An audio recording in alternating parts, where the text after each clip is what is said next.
And honestly, like, the creepypastas got me. Witchy vibes, like, that's gonna get me. Okay, you got me. Like, you got me.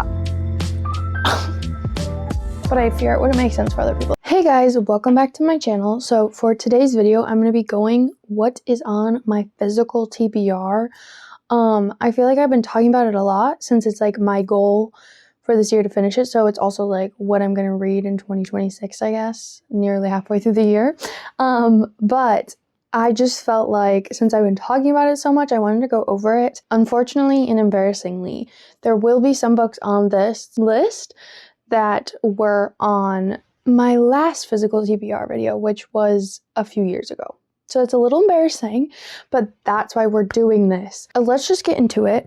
I started this year by making a challenge on Storygraph titled Finishing My Physical TBR. It started at 34 books and I read 16 of them, which means I think I have 18 left. Yeah, I have 18 books left. So let's just get into it. So 2 books I am currently reading are on this TBR. The first being Heartless by Marissa Meyer. Now, this is a book I've had a long time. I am nearly done. I'm going to finish in the next few days, but technically I haven't finished. This is on my TBR. This is a Queen of Hearts retelling. I bought this early, like I think I was in college when I was like deep into book talk, and I was just buying any book that people were like raving about. Like if I saw a video that someone was like, oh my gosh, this is my favorite book ever, I can never stop talking about it, I love it so much, I would buy it or like add it to a birthday list or a Christmas list. And I wasn't necessarily like only looking for books that I knew I would like. Like I was like, oh, if someone loves it this much, I must get it. I feel like this was in one of those times. But yeah, I am currently reading this. Then a book I started today is Jawbone by Monica Ojeda.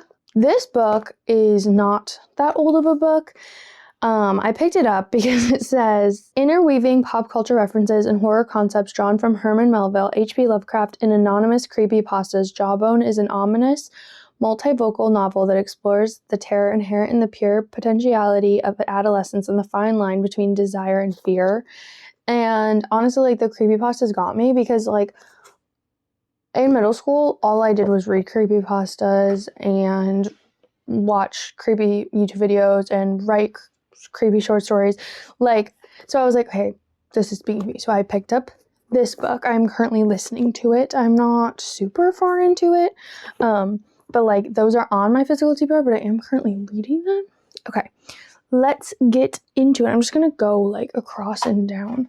So this is a newer book. This is All Our Hidden Gifts by Caroline O'Donoghue. This book has always intrigued me, mostly because the cover, and I love like the tarot card and like witchy vibes, like that's gonna get me. And I found it at half price books for like $5 or something. I wish I still had the sticker on. I don't remember. I think it was like $5. Like, it's just like tarot cards and like someone goes missing after she reads their tarot, and then she has to team up with someone. Like, good vibes all around. And my one friend has read this and said it was worth it to pick it up. So I did only pick up the first one, but I do have that. That's probably one of the newest books on my physical TBR. Then I have Mordu by Alex Phoebe. This is a book I picked up because of the cover, because this is a gorgeous cover. I've said this a lot, but like I judge a book by its cover. And so I saw this book on a table at Barnes & Noble. Also, floppy. I love floppy books. I saw it on a table and I'm like, hey, that's gorgeous. I need to read the back. And the first sentence is, God is dead. His corpse is hidden in the catacombs beneath Mordu. Okay, you got me. Like, you got me. Like, when I used to be like in English class and teachers always like, you have to start your essay with like something that can, a hook to get someone. That got me. God is dead. His corpse hidden in the catacombs beneath Mordu. Now, I didn't know this was a series. I don't know if that would change my mind, maybe. But yeah, that's that book. I'm actually re-excited now that I read the back. Then Red Queen by Victoria Aveyard. This has been on my TBR a while. This is also around the time that I was just like buying anything that people were like hyping up. But the reason I bought this is the author was like, at chapter 50, like record yourself because like I want to see everyone's reactions to the twist. And it got me, okay? And partially it's because I am someone who doesn't get shocked by twists a lot. So like when people were saying it actually was a good twist, I was like, I gotta try it. But this is a long series. So Mara Barrow's world is divided by blood, those with red and those with silver. Mara and her family are lowly reds, destined to serve the silver elite whose supernatural abilities make them nearly gods. When Mara discovers a power of her own she didn't know she had, the Silver King is forced to hide the impossibility of her power and pretend she's a long-lost silver princess betrothed to one of his sons. Okay, wait. Wait, this is giving dystopian. I might have to pick this up. And also, isn't there a really popular series that like copied this? But yeah, that is that book. Okay, then I have 3 of the Sisters Grimm. We've talked about these so much. They're just a kid series. I didn't read when I was young, by Michael Buckley, but they're so cute and so fun. And I just have been slowly reading them, picking them up at half-price books. I only have 4 left. I only need to buy 1 more, and these are the 3 I own. I just read one recently, but I'll probably pick up another because I can just throw these in when I'm like, if I'm reading a more heavy-hitting book or like a longer book, I could just throw this in to like have a little bit of a difference. Then we have The Goldfinch by Donna Tartt. This was definitely in my last one because I think I got this book when I was in high school because the movie had just come out and I was like, I really want to watch that movie. It looks so good, but I need to read the book first. Still haven't read it. I do still have the same complaint. Why do the pages feel like Bible pages?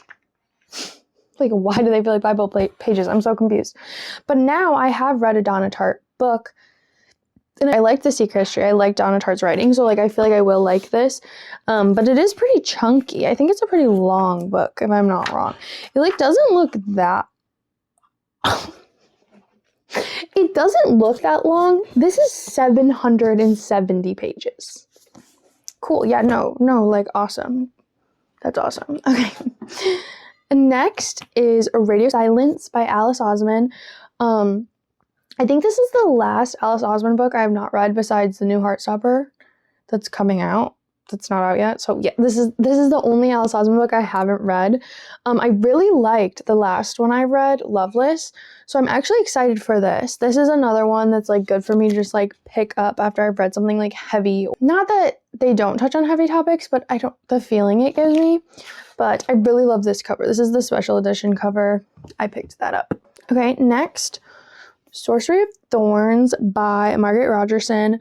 I've had this a while. I picked it up because a Clockwork reader really loves this book and I trust her opinions, and I picked it up. All sorcerers are evil. Elizabeth has known that as long as she has known anything. Raised as a foundling in one of Ostermere's great libraries, Elizabeth has grown up among magical grimoires that rattle beneath iron chains, capable of transforming into grotesque monsters. Like, that sounds so good. And this is a single, like a one-off fantasy.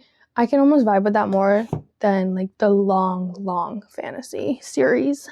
Okay, next. Oh wait, this is actually a book I think I might be taking off of my challenge. It is How Zoologists Organize Things by David Bainbridge. I think I'm going to take it off because I'm really interested in reading this, but I feel like I want to just like read it as I go, and like anytime I want to read it, I can read a chapter or read a section. I don't really think I want to like sit down and be like, hey, this is my next book I'm reading. Like, this doesn't feel like that type of book. So I think I might actually take it off of the challenge, but it is technically on my physical TBR. Then talking about long books, we have Babel by R.F. Kuang. I don't remember. There was like drama around this book because people were like hating on it for weird reasons, and it made me want to read it. Also, it's dark academia, and like after reading If We're Villains and The Secret History, I love dark academia. I really do. And so I do have Babel by R.F. Kuang. This is another one that the only reason I haven't picked it up is it is intimidating to me. Like, I'm a little nervous about it because it is long. It is 550 pages. but beautiful cover, and really I've not heard anything bad about it unless it was like people I don't agree with, if that makes sense. And I've never read an R.F. Kuang because I haven't read Poppy War, so I will be excited to see how her writing style is, but this is just a book that's intimidating to me. That's the only reason I haven't picked it up. Then we have the biggest embarrassment, Our Violent Ends by Chloe Gong. This is a book I had asked for Christmas when I was just buying TikTok books that people recommended. This is a duology. This is the second book. I don't own the first book. Like, I'm gonna have to go to the library, read that book, then read this one. Like, I asked for the second book for Christmas, which is so embarrassing, but I did do that. I did, in fact, do that. I needed to check, I don't think this book is on my challenge because I found it at a free little library, but this one is. Let's see. The next book is You Weren't Meant to Be Human by Andrew Joseph White. I have read every single Andrew Joseph White book. Love them. Love the horror. Love queer horror. Love the different aspects of every Andrew Joseph White horror book. This is his first adult book. I'm a little nervous because the YA ones are pretty gory. So I don't know what the difference is necessarily going to be, but I got this like nice little edition from Half Price Books and it was a deal. And so I got it. A little nervous. I'll show you guys this book even though it's not on my thing. We Set the Dark on Fire by Taylor K. Mejia. Let the Rebellion Burn is at the top, and also this was a book that was on my short list and I found it at a free little library, which I never find anything good. So yeah, young women are trained to be perfect wives to distinguished men, but her pedigree is a lie. She must keep the truth hidden or be sent back to the fringes of society. But when the resistance group learns where she comes from and asks her to become one of their spies, Dani must decide, will she give up everything she strived for in pursuit of a free Medio and a chance at a forbidden love?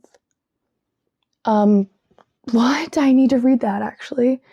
I also have this. This is technically not on my challenge either. This is The Archive of the Forgone, which is the second book to Library of the Unwritten, which that was on my physical TBR. And I got this from Pango Books for a few dollars, but I actually really liked it, so I ordered this one. But I don't have that on my challenge. Don't ask how I set this up. It makes sense in my mind, but I fear it wouldn't make sense for other people. Like, why are those books not included? But they're just not. Then I have Scythe by Neil Shusterman. Crazy I haven't read this because Unwound is one of my favorite dystopian series. One of my favorite series, period, I think. And I loved it. It was amazing. And I just haven't picked this up yet.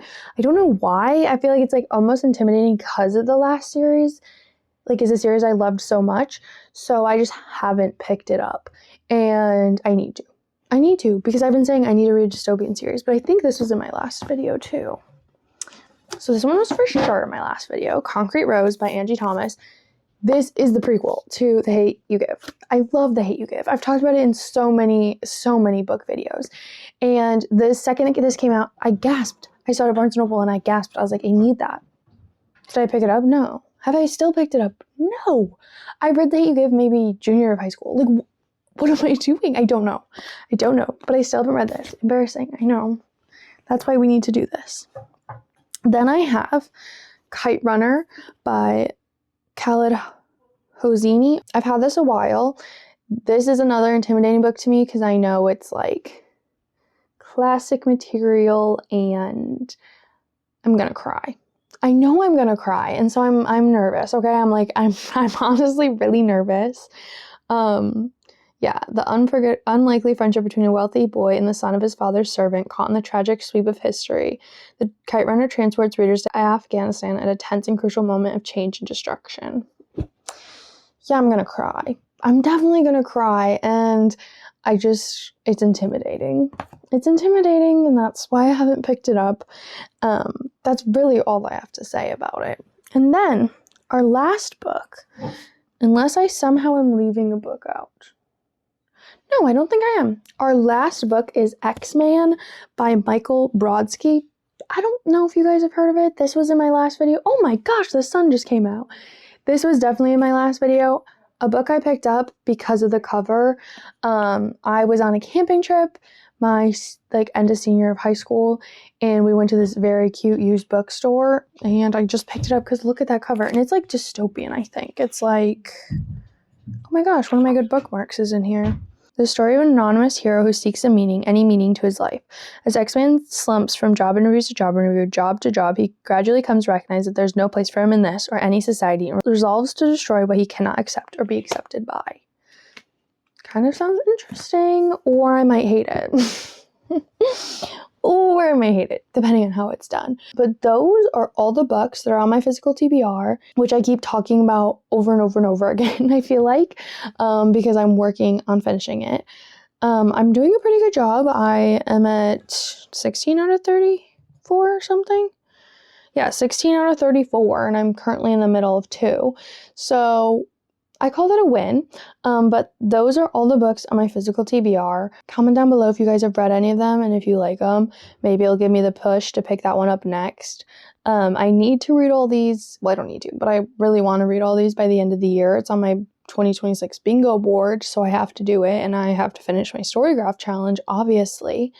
But give this video a like if you liked it, and I think next week is going to be a crocheting video. This week was supposed to be, I didn't prioritize editing though. I didn't prioritize editing. It's going to take me a while to edit because it's more of a vlog, not like a sit down type video. But I think that's about it. This video was way shorter than the other one because the other one I had way more books. I think I had like 50, 60 instead of 18. I actually feel pretty good about this. I don't feel bad about this at all. I'm actually proud of myself.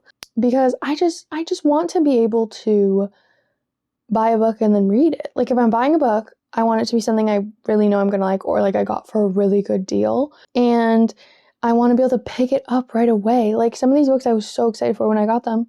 I haven't read them in 3 or 4 years. So I'm excited to not have this weighing on my mind. And I feel like I am going to do it this year because like I've been doing pretty good. I think that's gonna be it for today. I'll see you guys next week. Bye!